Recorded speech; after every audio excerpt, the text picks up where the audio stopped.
The iron cage rattled against the wooden planks of the steamboat as it pushed up the Mississippi River in the autumn of 1879. Inside, a massive silverback gorilla hurled himself against the bars with such tremendous force that the entire vessel appeared to tremble. His roars echoed across the water, sending flocks of egrets scattering from the cypress trees lining the banks.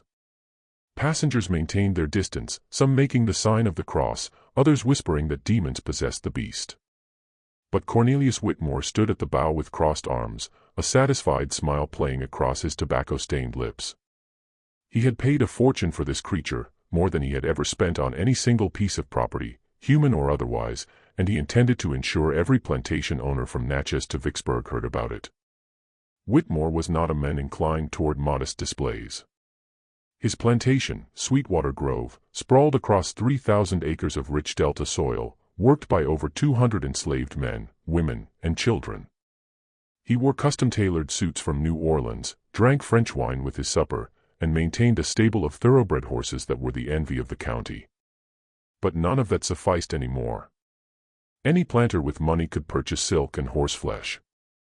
Whitmore desired something that would distinguish him, something that would solidify his reputation as a man of vision and power.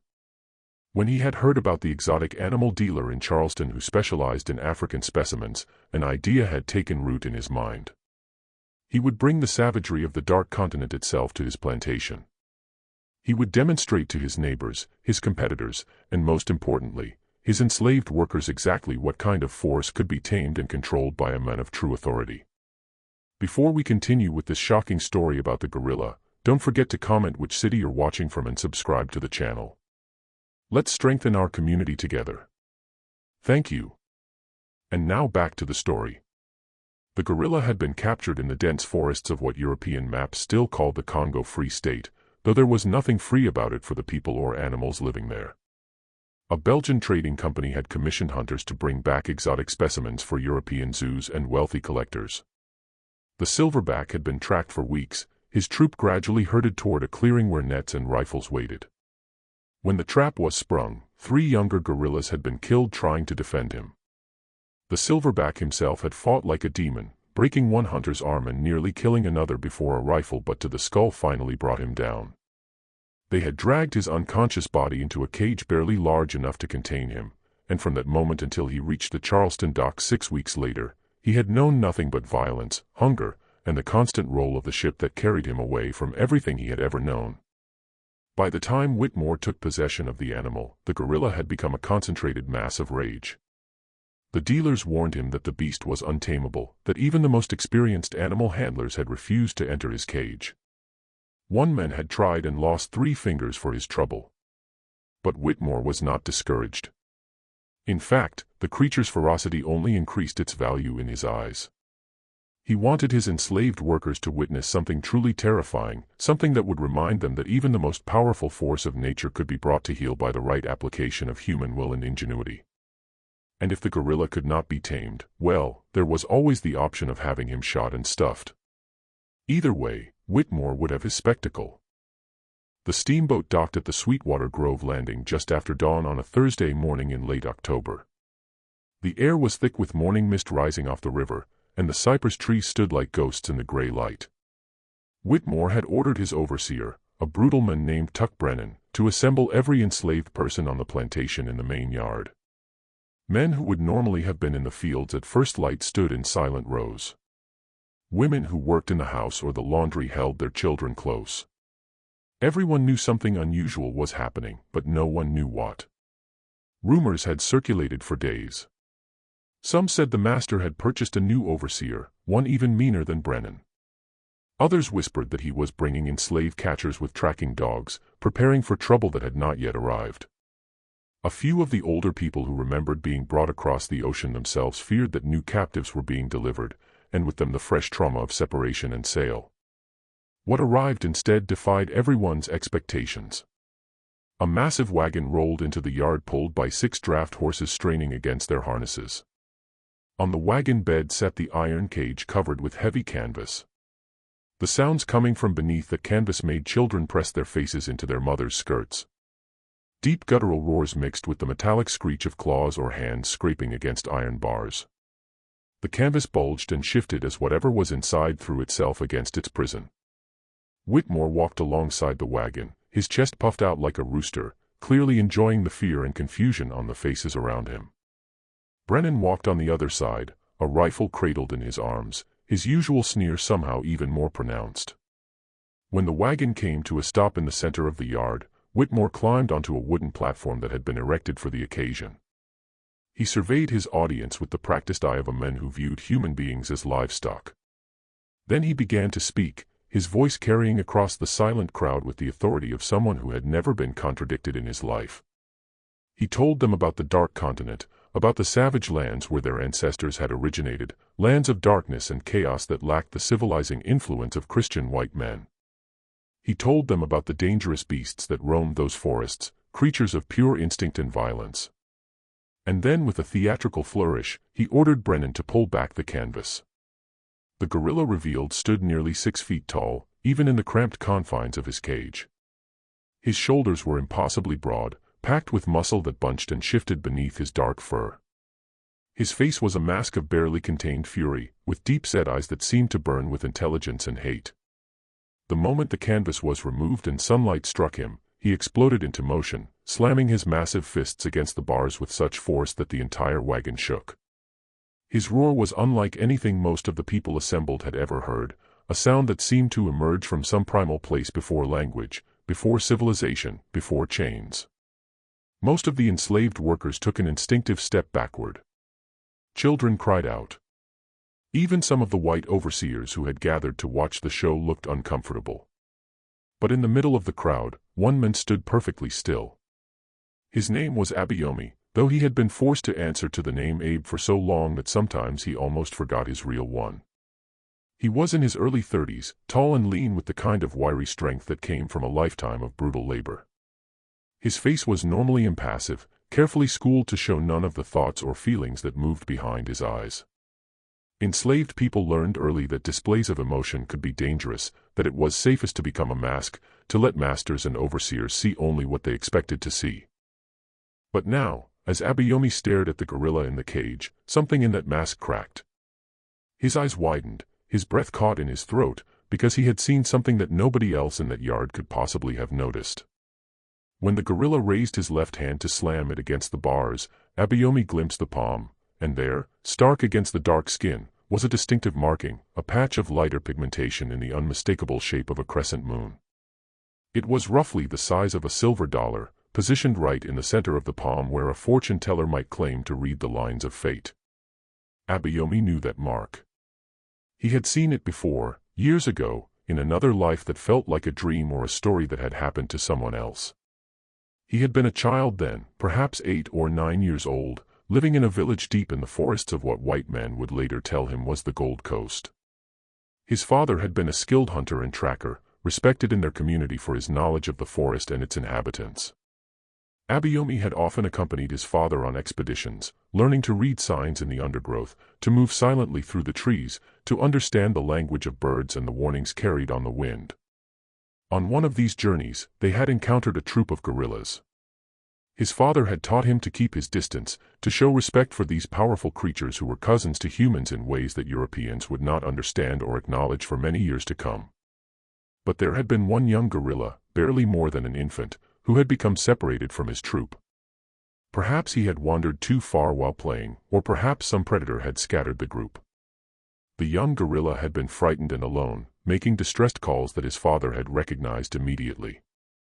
Rather than simply leaving the creature to find his own way back, Abayomi's father had decided they would help him. For 3 days, they had tracked the gorilla troop, the young one following them through the forest. Abayomi had been fascinated by the infant, by his expressive face and his obvious intelligence. During rest periods, the young gorilla would approach cautiously, and Abayomi would share bits of fruit with him. It was during one of these moments that Abayomi had first noticed the distinctive mark on the gorilla's left palm. He had pointed it out to his father, who had nodded thoughtfully and said that this was a sign, that the mark meant this gorilla had a special destiny, that their paths had crossed for a reason. When they finally located the troop and the young gorilla was reunited with what was presumably his mother, Abayomi had felt both happy and sad. He had grown attached to the creature in their short time together.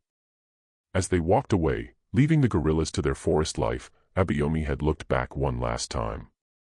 The young gorilla had been watching him too, and Abayomi could have sworn he saw recognition in those dark eyes, an acknowledgement of the bond they had formed. That had been more than 2 decades ago.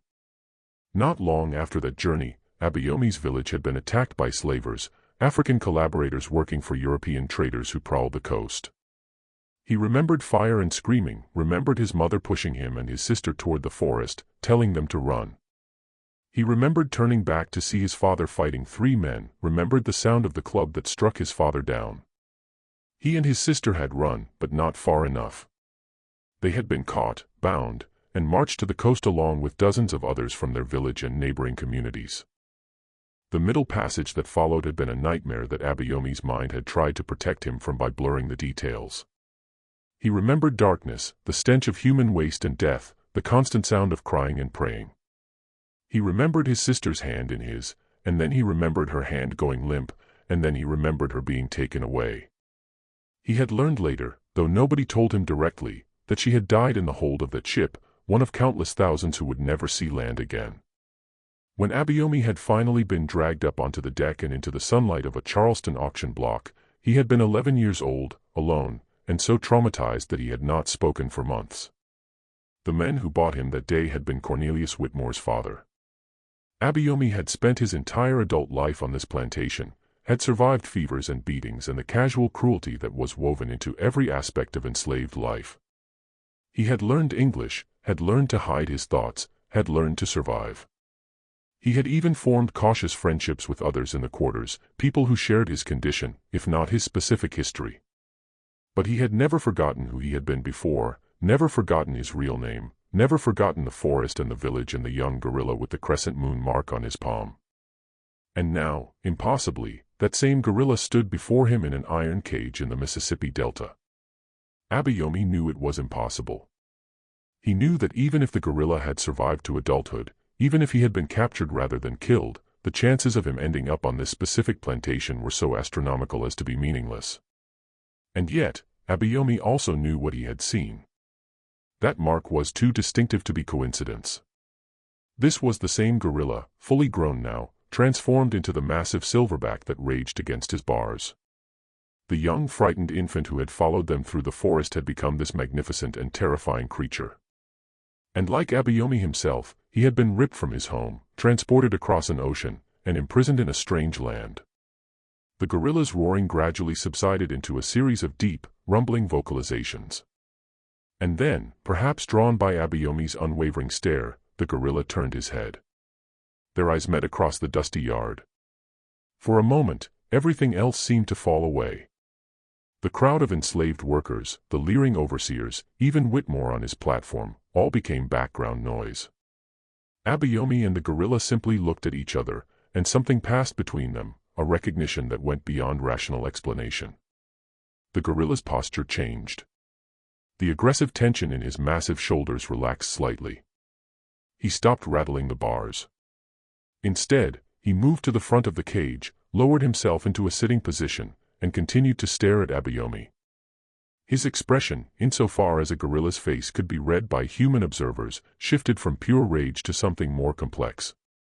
Confusion perhaps, or memory. His left hand came up slowly, almost as if he were examining his own palm, looking at the crescent mark that had identified him since birth. Around them, people began to notice the strange interaction. Whispers spread through the crowd. Even Brennan, who was not a particularly observant man, sensed that something unusual was happening. He barked at Abayomi to get back in line, to stop staring at the beast like a fool. But Abayomi barely heard him. For the first time in more than 20 years, he felt a connection to his old life, to the person he had been before the chains. This gorilla was a living link to his childhood, to his father, to the forest where he had once been free. Whitmore, still on his platform, was annoyed that his show had been disrupted. He had intended to deliver a longer speech about the animal, about his own greatness in acquiring such a specimen, but the strange behavior of the gorilla had stolen his thunder. He ordered Brennan to move the cage to the barn where it would be housed, and he commanded the enslaved workers to get to their assigned tasks. As the crowd began to disperse, Abayomi kept his eyes on the cage until it disappeared through the barn doors. The gorilla, for his part, never looked away from Abayomi either. That night, Abayomi lay on the rough wooden platform that served as his bed in the men's quarters. Around him, others were already sleeping, exhausted from another day of backbreaking labor. But Abayomi's mind was racing. He knew that somehow, impossibly, fate or providence or pure chance had brought him face to face with a creature from his past. He also knew that the gorilla's fate on this plantation would not be a kind one. Whitmore was already talking about training the beast to fight, about pitting him against dogs or even enslaved men for the entertainment of visitors. If the gorilla could not be tamed for such purposes, he would be killed, his body mounted and displayed as a trophy. Abayomi had learned long ago that he was powerless to change his own circumstances. He had seen friends sold away, had seen families torn apart, had watched as any resistance or defiance was crushed with immediate and brutal force. The system of enslavement was designed to break spirits as thoroughly as it broke bodies. But something about seeing that gorilla, about recognizing in him a fellow survivor of the same catastrophe that had destroyed Abayomi's life, kindled something in his chest that he had thought was long dead. It was not quite hope. Not yet. But it was something adjacent to hope, something that felt dangerous and necessary at the same time. Over the following days, Abayomi found excuses to work near the barn where the gorilla was kept. The massive silverback had been moved to a specially reinforced stall, still caged, but now with slightly more room to move. Whitmore had brought in a supposed animal trainer from New Orleans, a conman who claimed to have worked with exotic beasts in traveling shows. The men lasted 2 days before admitting that the gorilla was beyond his abilities. The creature would not eat, would barely drink, and launched himself at anyone who approached with such ferocity that even the bravest men kept their distance. But Abayomi noticed something that the white men did not. Whenever he walked past the barn, whenever he was close enough for the gorilla to see or scent him, the animal would calm slightly. The constant roaring would subside into softer vocalizations. The aggressive displays would pause. It was not taming exactly, but it was a response, a recognition of some kind. Abayomi began to deliberately linger near the barn, ostensibly checking on equipment or moving supplies, but really just maintaining that strange connection. One evening, after most of the overseers had retired for the night, and only a single guard remained posted at a distance, Abayomi slipped into the barn, his heart hammering in his chest. If he were caught here, especially alone with the gorilla, the punishment would be severe. But he needed to know if what he suspected was true, if the recognition he had seen in the gorilla's eyes was real, or just his own desperate imagination. The barn was dim, lit only by moonlight filtering through gaps in the boards. The gorilla's stall was at the far end, and Abayomi could hear him moving restlessly in the darkness. As Abayomi approached, the sound stopped. He moved slowly, carefully, until he was standing just outside the reinforced bars of the cage. The gorilla sat in the shadows, watching him with eyes that gleamed in the faint light. For a long moment, neither of them moved. Then slowly, the gorilla extended his left arm through the bars, palm up, the crescent mark clearly visible even in the darkness. Abayomi felt tears prick his eyes. The first tears he had allowed himself to shed in years. He reached out and placed his own hand near the gorilla's palm, not quite touching, but close enough to feel the warmth radiating from the massive creature. The gorilla made a sound, not a roar, but something softer, almost questioning. Abayomi began to speak in his native language, words he had not used aloud since childhood, words that felt strange and familiar on his tongue. He did not know if the gorilla could understand human speech, if he could possibly remember the language of the forest where they had both been born. But Abayomi spoke anyway, telling the gorilla who he was, reminding him of the days they had spent together, acknowledging their shared loss. Whether the gorilla understood the words or simply responded to Abayomi's tone, something shifted in that moment. The massive creature's body language changed from aggressive wariness to something that almost resembled trust. He withdrew his arm slowly, then moved to the corner of his cage where a bucket of water stood untouched. He drank, something he had barely done since his arrival. Then he reached for the food that had been left for him, stale bread and withered vegetables, and began to eat. It was a small thing, but in the context of his previous complete refusal, it was significant. Abayomi stayed in the barn for perhaps 20 minutes, speaking softly, maintaining the connection. When he finally left, he felt something stirring in him that he barely recognized after so many years of forced numbness. It was the beginning of an idea, wild and dangerous and probably suicidal. But once it took root, he could not shake it loose. He began to think about escape. Escape was something that enslaved people thought about constantly and attempted rarely. The odds against success were overwhelming. The plantation was surrounded by hostile territory, with patrollers constantly on the lookout for runaways. Dogs were trained specifically to track human scent. Rivers and swamps presented natural barriers that killed as many fugitives as the bullets of slave catchers. Even if someone managed to travel the hundreds of miles to northern states, the Fugitive Slave Act meant they could be captured and returned at any time. Real freedom meant reaching Canada, which might as well have been on the moon for most enslaved people in the Deep South. And yet, people tried. Every year, a few brave or desperate souls would take their chances in the darkness, would risk everything for even the possibility of freedom. Most were caught within days. Some were never heard from again, presumed dead in the swamps or the river.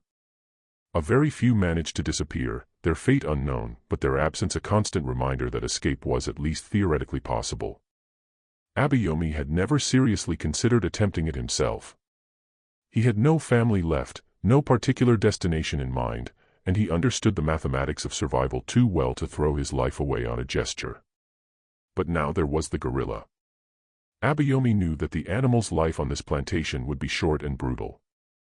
He also knew that in some fundamental way, he and this creature were bound together, linked by shared trauma and a history that predated their current imprisonment. If he was going to attempt something as insane as escape, this was the moment, before he had time to think better of it, before his courage failed. The plan that formed in Abayomi's mind over the following weeks was less a coherent strategy than a series of desperate gambles strung together. The first and most crucial element was freeing the gorilla from his cage. Abayomi had observed the lock mechanism carefully during his visits to the barn. It was sturdy but not complex, designed more to contain an animal than to resist deliberate tampering. The key hung on a hook near Brennan's office, and Abayomi knew there were brief windows of time when the office was empty. The risk was enormous, but Abayomi had reached a point where risk felt less terrifying than the alternative of slow death by degrees. He also knew that simply freeing the gorilla was not enough. The animal might run, but he would be shot or captured within hours. No, if this was going to work at all, they would need to travel together, would need to use the gorilla's strength and Abayomi's knowledge to navigate the hostile landscape between the plantation and any hope of real freedom. Abayomi's ultimate goal was audacious to the point of madness. He wanted to return to Africa, not just to flee north, but to actually cross the ocean again, to bring himself and the gorilla back to the land they had both been stolen from. He knew it was insane. He had no money, no connections, no realistic way to book passage on a ship, even if he somehow made it to a port city. But the idea had taken hold with such force that rationality seemed beside the point. This was not about logic or probability. This was about refusing to accept that the violence done to him and to the gorilla was final, was permanent, was something that could never be challenged or undone. Even if the attempt killed him, even if it were doomed from the start, Abayomi felt compelled to try. He began making careful preparations. He hoarded small amounts of food from his rations, hiding dried corn and strips of salted meat in a sack he kept buried near the quarters. He stole a knife from the plantation smithy, a simple but sharp blade that could serve as both tool and weapon. He listened carefully to conversations among the enslaved workers, particularly those who had worked in the fields near the property boundaries, gathering information about patrol routes and the locations of the most dangerous obstacles. He also began visiting the gorilla nightly, gradually building trust, getting the animal accustomed to his presence and his voice.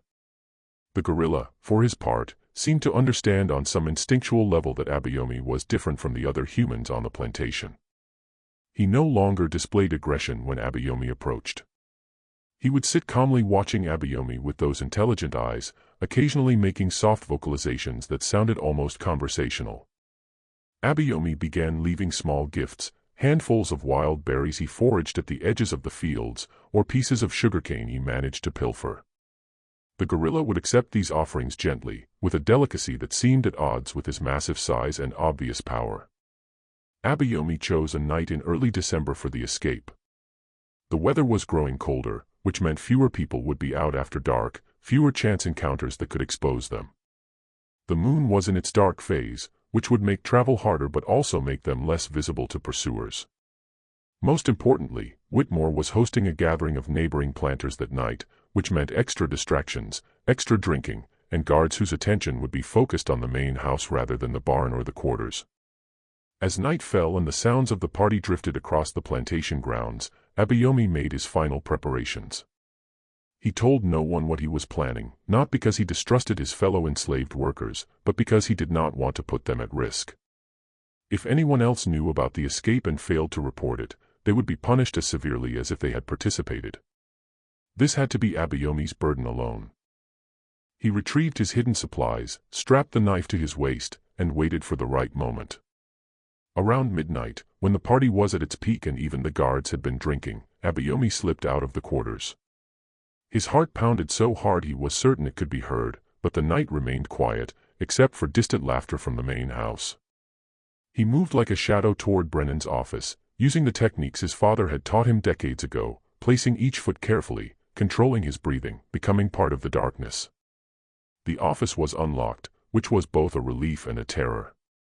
If Brennan had locked it, Abayomi might have taken it as a sign to abandon the whole plan. But the open door seemed to pull him forward. The key hung where it always did.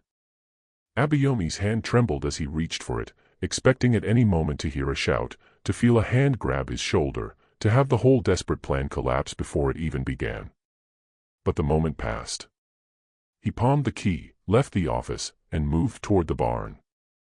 Every step felt like walking through deep water, time stretching and contracting strangely.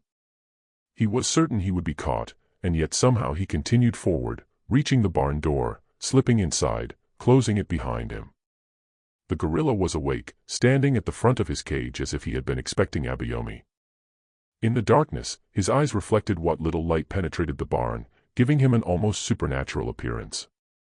Abayomi approached the cage, speaking softly in the language of his childhood, telling the gorilla what he was about to do, asking for trust and cooperation. He inserted the key into the lock. It turned with a click that sounded impossibly loud in the quiet barn. The door swung open. For a moment, nothing happened. The gorilla stared at the open cage door as if unable to comprehend that the barrier was no longer there. Then slowly he stepped forward. He was enormous, even larger than Abayomi had fully appreciated while the creature was confined. Standing at full height, the gorilla was easily 7 feet tall, with shoulders that seemed wider than a door frame. He moved past Abayomi and into the open space of the barn, turning in a slow circle, processing his new freedom. Abayomi held his breath, knowing that the next few seconds would determine everything. If the gorilla ran, if he panicked, if he made noise that attracted attention, the escape would be over before it started. But the gorilla did not run. Instead, he turned back to Abayomi and made a soft huffing sound, almost like a question. Abayomi gestured toward the barn door, then toward the darkness beyond. The gorilla tilted his head, considering, then nodded. An unmistakably human gesture that sent a shiver down Abayomi's spine. Whatever connection they had formed, it was strong enough to hold even now. They left the barn together, moving into the night. Abayomi led the way, heading not toward the main road, but toward the back fields and the woods beyond. He knew that their absence would be discovered eventually, probably by morning, and that pursuit would be immediate and ruthless.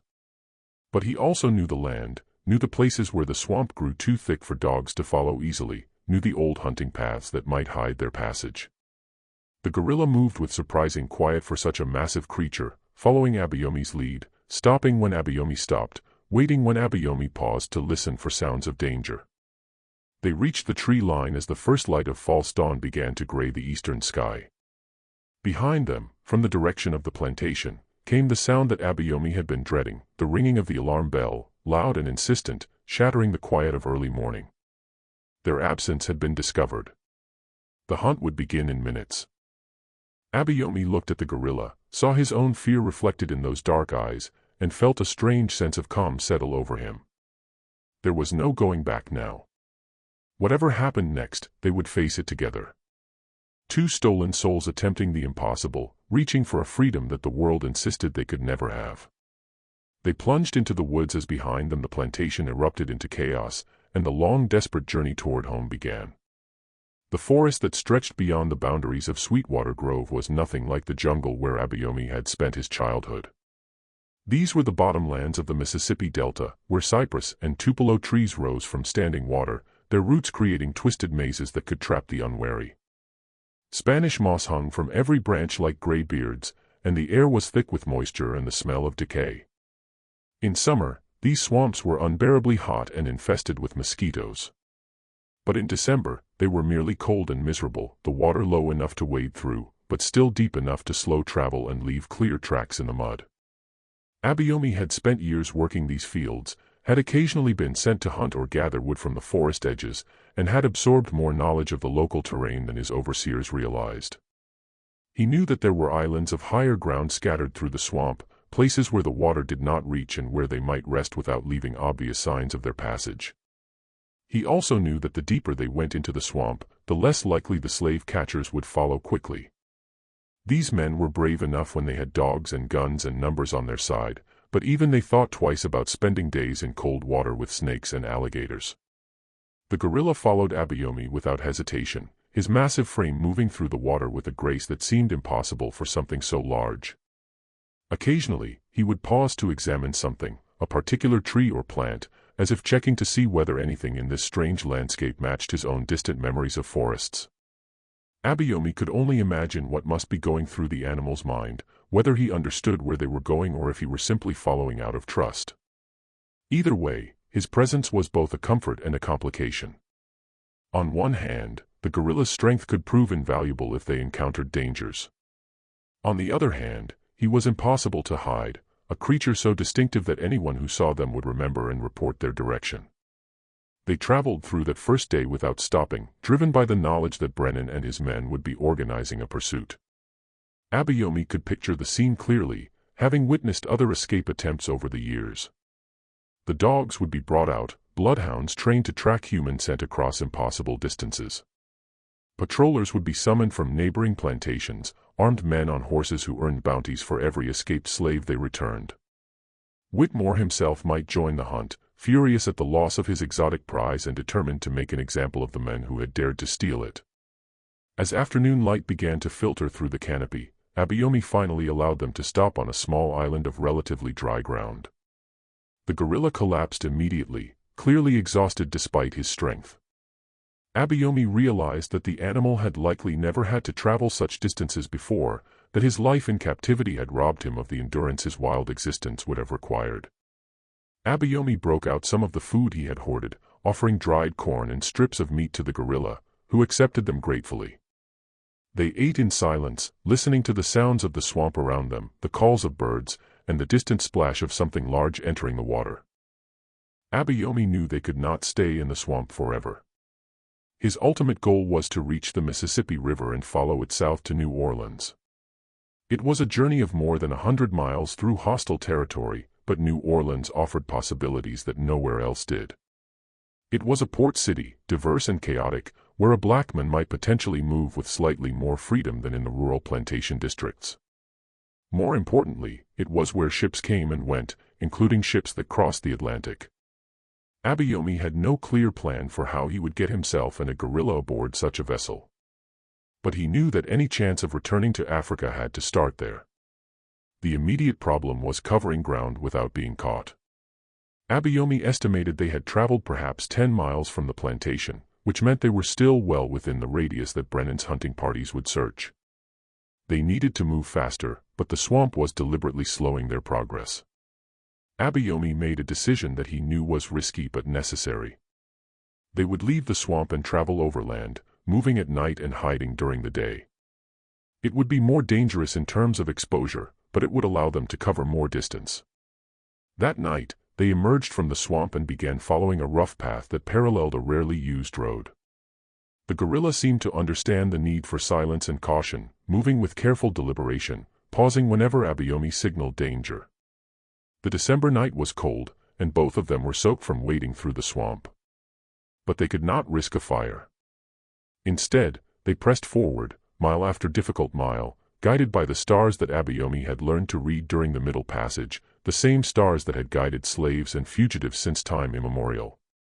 Over the following days, they fell into a rhythm. They would travel from dusk until just before dawn, then find a hidden place to rest, usually deep in the woods, away from roads or paths. Abayomi would scout ahead while the guerrilla rested, looking for signs of pursuit or potential dangers. They saw other people occasionally, enslaved workers in the fields or travelers on the road, but they always managed to hide or change direction before being spotted. The guerrilla proved remarkably adaptable, seeming to understand that their survival depended on remaining unseen. Food became a growing concern. Abayomi supplies ran out after the third day, and foraging in December was difficult. They found wild persimmons and nuts, dug up roots that Abayomi remembered being edible, and once managed to catch fish from a stream, the guerrilla's quick reflexes proving useful for snatching them from the water.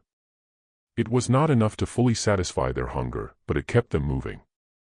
The guerrilla lost weight rapidly, his powerful body burning through reserves as they traveled. Abayomi worried that the animal might become too weak to continue.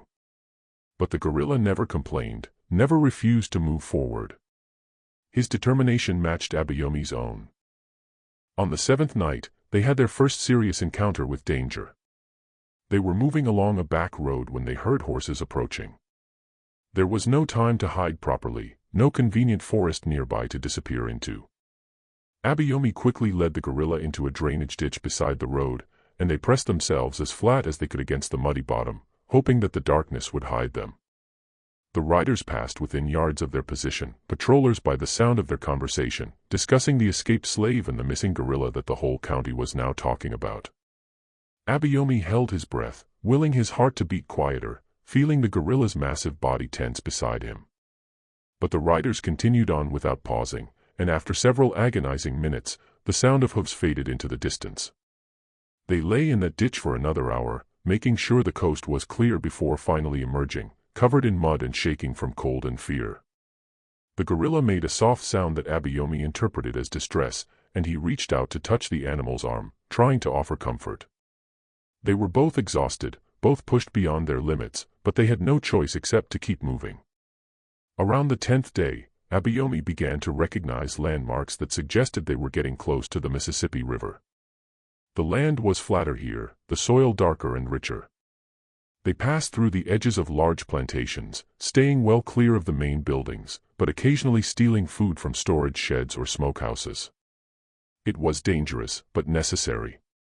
On one such raid, the guerrilla demonstrated his intelligence by figuring out how to open a latch door that Abayomi had been struggling with, his powerful fingers manipulating the mechanism with surprising delicacy.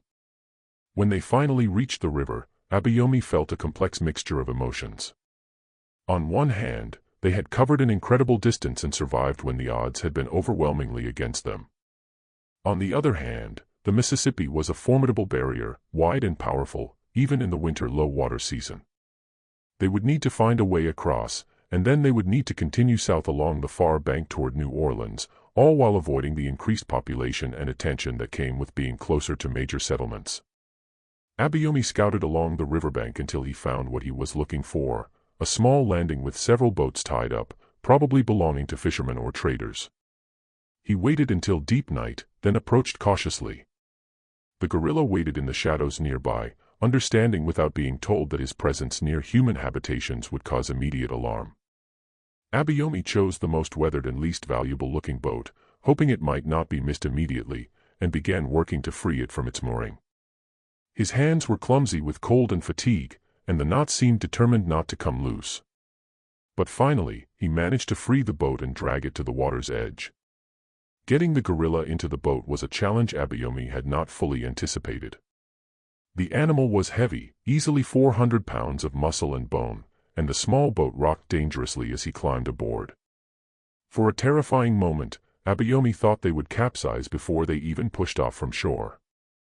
But the guerrilla seemed to understand the problem and distributed his weight carefully, settling into the bottom of the boat with impressive stability.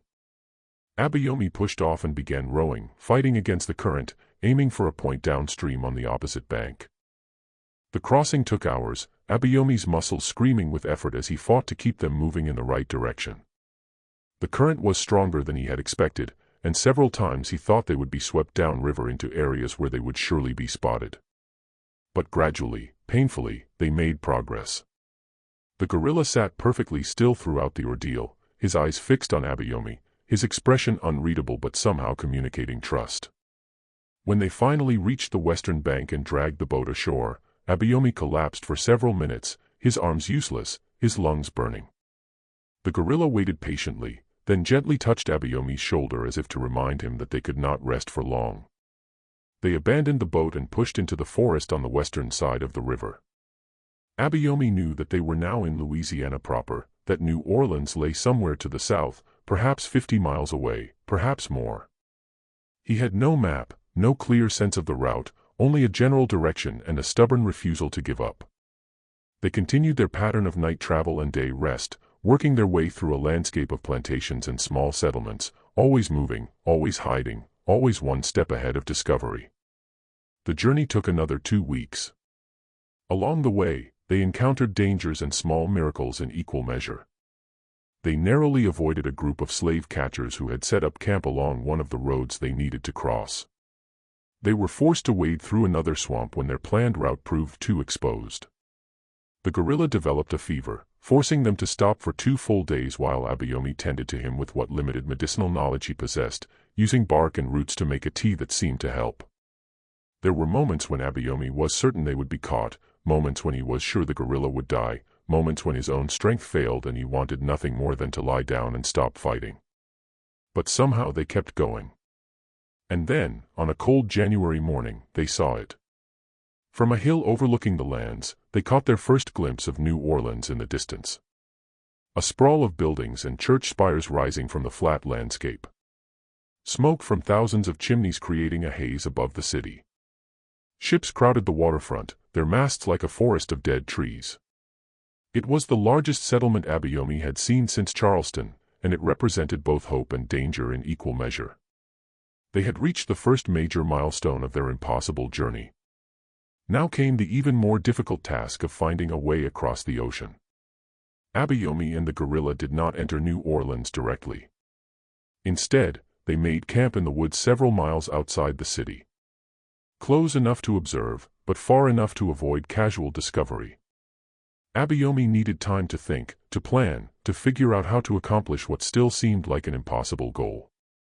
He knew that the city would be full of slave catchers, patrollers, and bounty hunters. He also knew that as a black man without papers, he would be assumed to be a slave and subject to immediate arrest if he could not prove his free status. And the gorilla, well, the gorilla was even more problematic. There was no way to bring such a creature into the city without attracting immediate and overwhelming attention.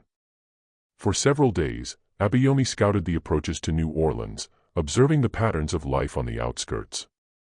He watched enslaved workers coming and going from nearby plantations, traders moving goods along the roads, sailors on shore leave staggering back toward the docks.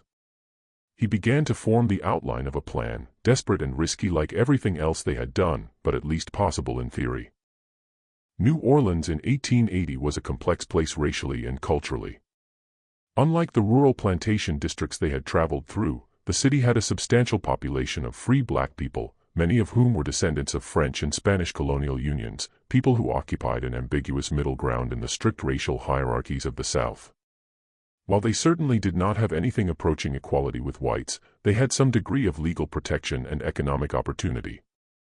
Abayomi reasoned that if he could somehow pass as a free black person, if he could blend into that community even temporarily, he might be able to move with slightly more freedom than he had in the countryside.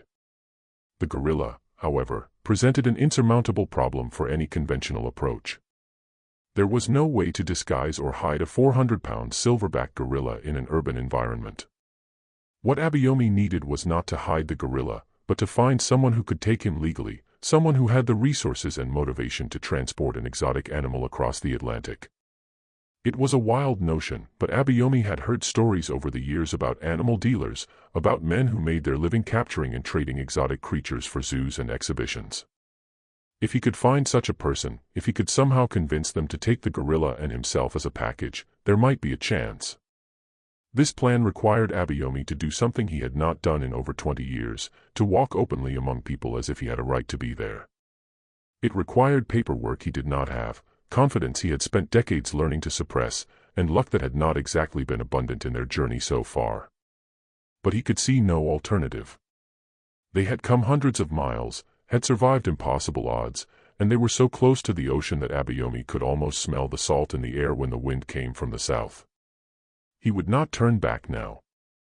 Abayomi spent an afternoon stealing clothes from a washing line on the outskirts of the city, replacing his tattered plantation rags with garments that, while worn, at least looked like they belonged to a free person rather than a slave.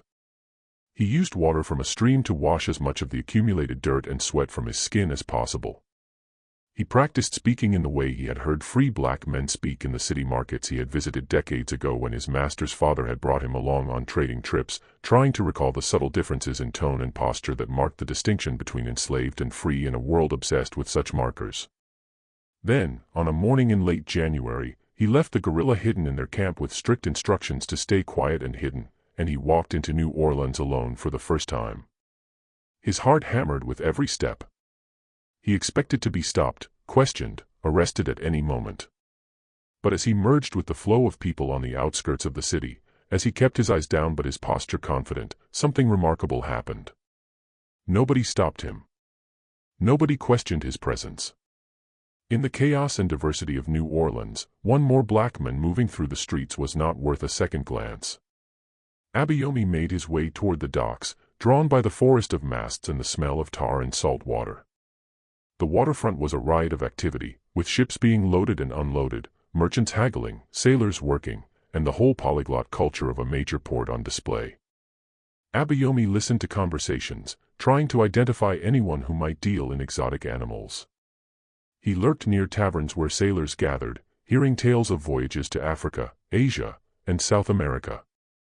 And slowly, through careful observation and a few cautiously asked questions, he began to hear about a particular ship and a particular man. The ship was called the Mariposa, and she was a merchant vessel that ran regular routes between New Orleans, Cuba, and the African coast, trading in goods that Abayomi suspected included some that were not entirely legal. The man was her captain, a Dutchman named Van Horn, who had a reputation for being willing to transport unusual cargo for the right price. People spoke of him with a mixture of respect and wariness, suggesting that he was competent but not necessarily scrupulous. To Abayomi, this sounded like exactly the kind of person who might be convinced to help, assuming Abayomi had anything to offer in exchange. The problem, of course, was that Abayomi had nothing. No money, no valuable goods, nothing but his own labor and a stolen gorilla. But as he walked the docks, observing the Mariposa where she lay at anchor, an idea began to form. Van Horn dealt in exotic goods. A live gorilla, properly presented, might be exactly the kind of unique commodity that would interest him, especially if Abayomi could convince him that the gorilla was already tame, already manageable, already a valuable asset rather than a dangerous liability. It took Abayomi 3 more trips into the city before he worked up the courage to approach the Mariposa's crew. He timed his arrival for early evening, when men had been drinking but were not yet fully drunk, when guards might be slightly less vigilant. He found a sailor from the Mariposa in a dark side tavern, and with a boldness born of desperation, struck up a conversation. He claimed to be a free black man who worked as an animal handler, who had in his possession a remarkable gorilla that he was looking to sell or trade for passage. The sailor was skeptical but intrigued enough to mention the conversation to others. Word filtered up the chain, and within 2 days, Abayomi received a message to meet with someone from the ship. The meeting took place on the Mariposa itself. Abayomi was led aboard by a suspicious first mate who frisked him for weapons and made clear that any trouble would result in his immediate and violent ejection.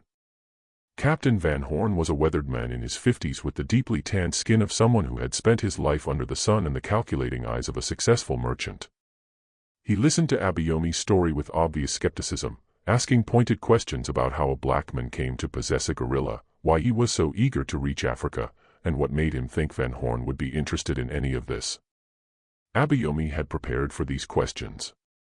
He claimed that he had inherited the gorilla from an employer who had died, that he was from a family that had been free for generations, and that he wished to visit relatives in Liberia, the American colony in West Africa. These lies came easily now, born of necessity and practiced during his solo trips into the city. He described the gorilla in glowing terms, emphasizing its size and health, claiming it was tame and could be handled safely.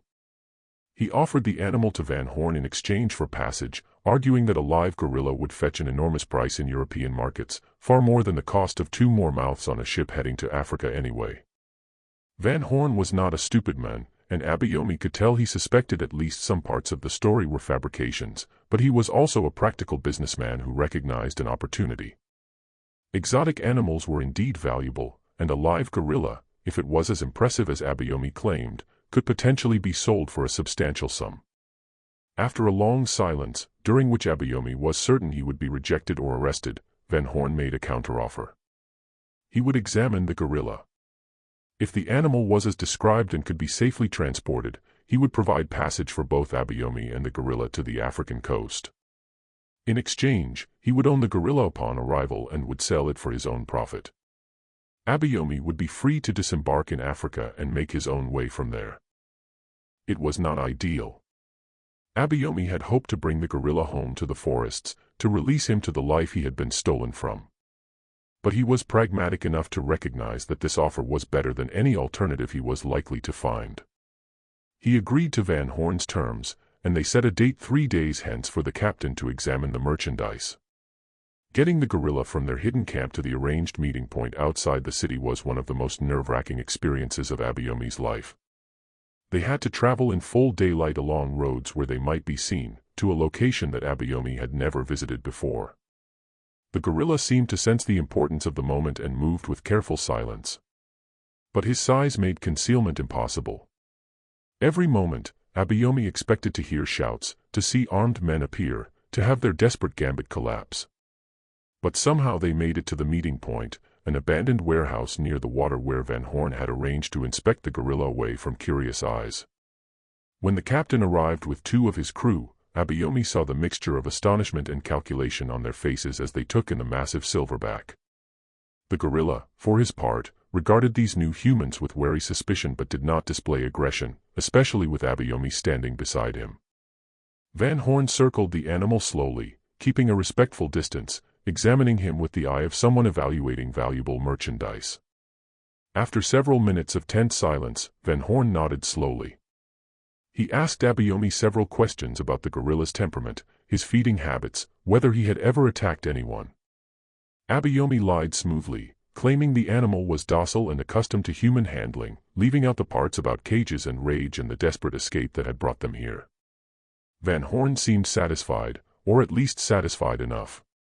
He confirmed that the Mariposa would sail in 1 week, that Abayomi and the gorilla should be at the docks on the specified day, and that once they were aboard, the deal would be binding. That week was simultaneously the longest and shortest of Abayomi's life. They remained hidden in their camp, venturing out only briefly for food and water. Abayomi worried constantly that something would go wrong, that slave catchers would discover them at the last moment, that Van Horn would change his mind, that the ship would sail without them. The gorilla seemed to pick up on his anxiety, becoming more restless and harder to keep calm. But Abayomi talked to him constantly in the language of their shared homeland, telling him that they were going home, that the nightmare was almost over. On the appointed day, they made their way to the docks in the pre-dawn darkness. Abayomi wore his stolen freeman clothes, and the gorilla walked beside him like a strange shadow in the dim light. They attracted stares from the few people who were out at that hour, but they moved quickly and reached the Mariposa without incident. Van Horn was waiting, and he wasted no time.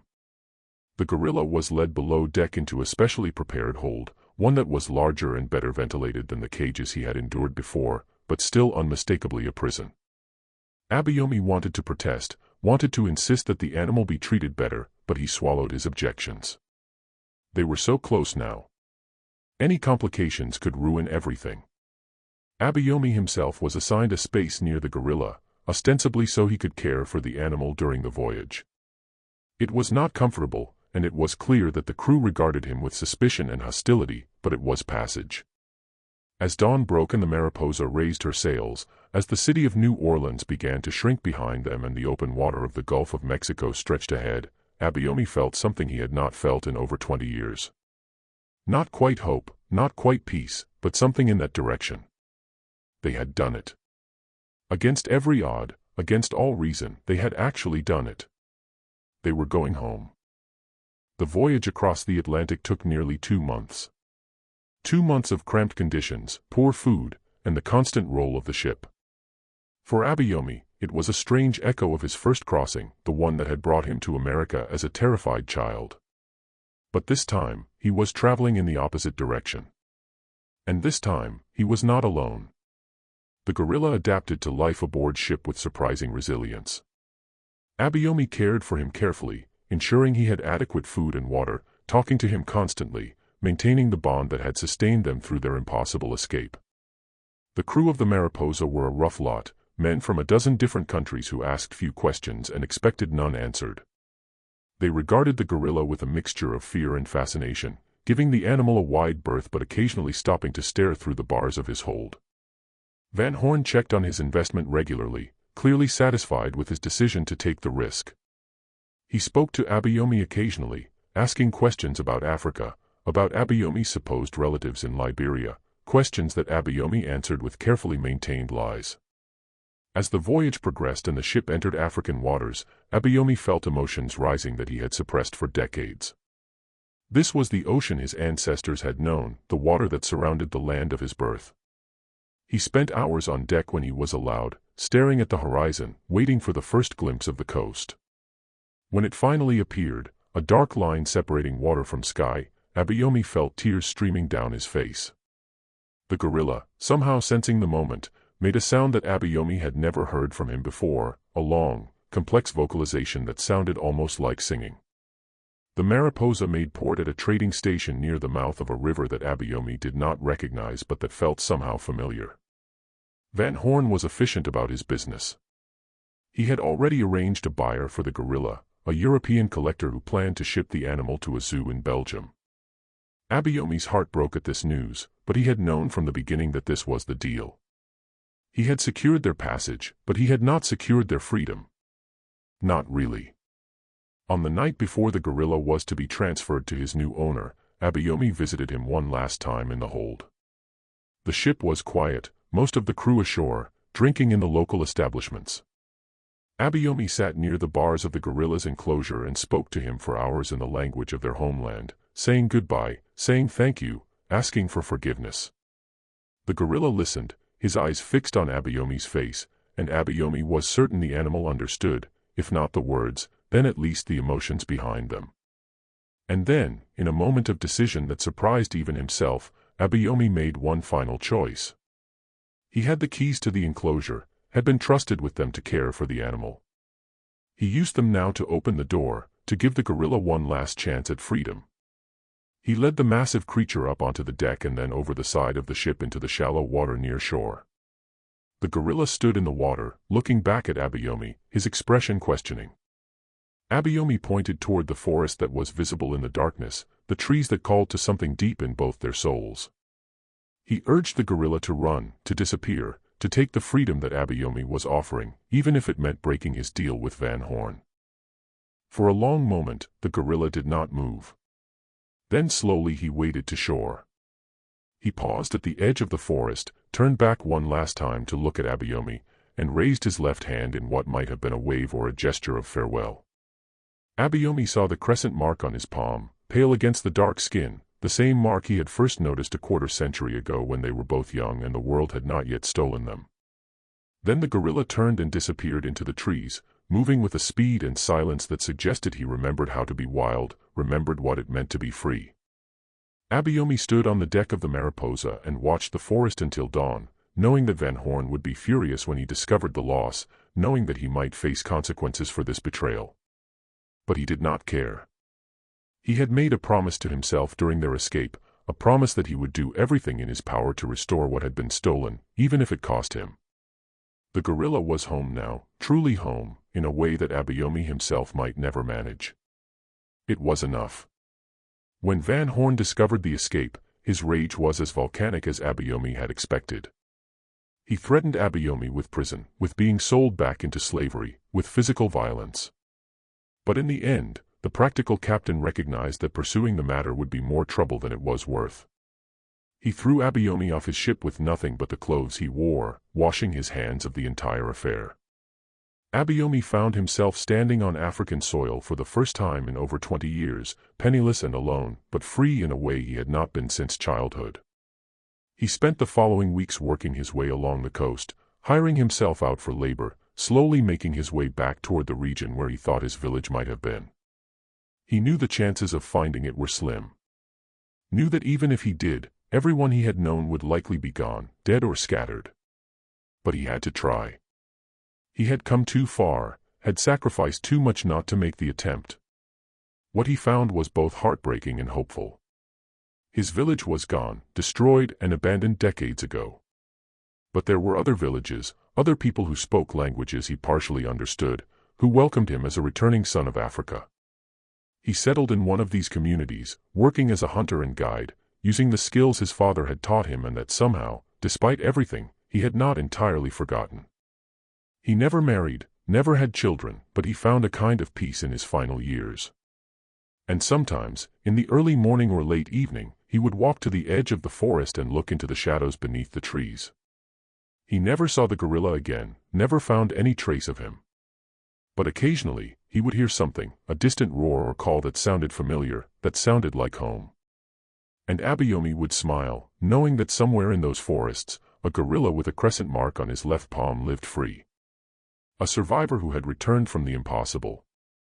A testament to the unbreakable will to be free that lived in the hearts of all stolen souls who refused to accept that their bondage was permanent.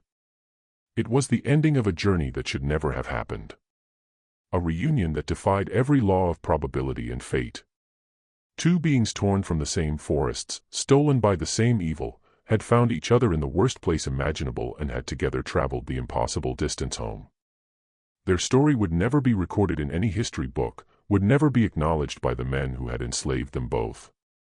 But it happened nonetheless, a small victory in a world of overwhelming injustice. A reminder that even in the darkest times, the human spirit, and perhaps the spirit of all living things, could refuse to be broken, could find ways to resist, to survive, and ultimately against all odds to return.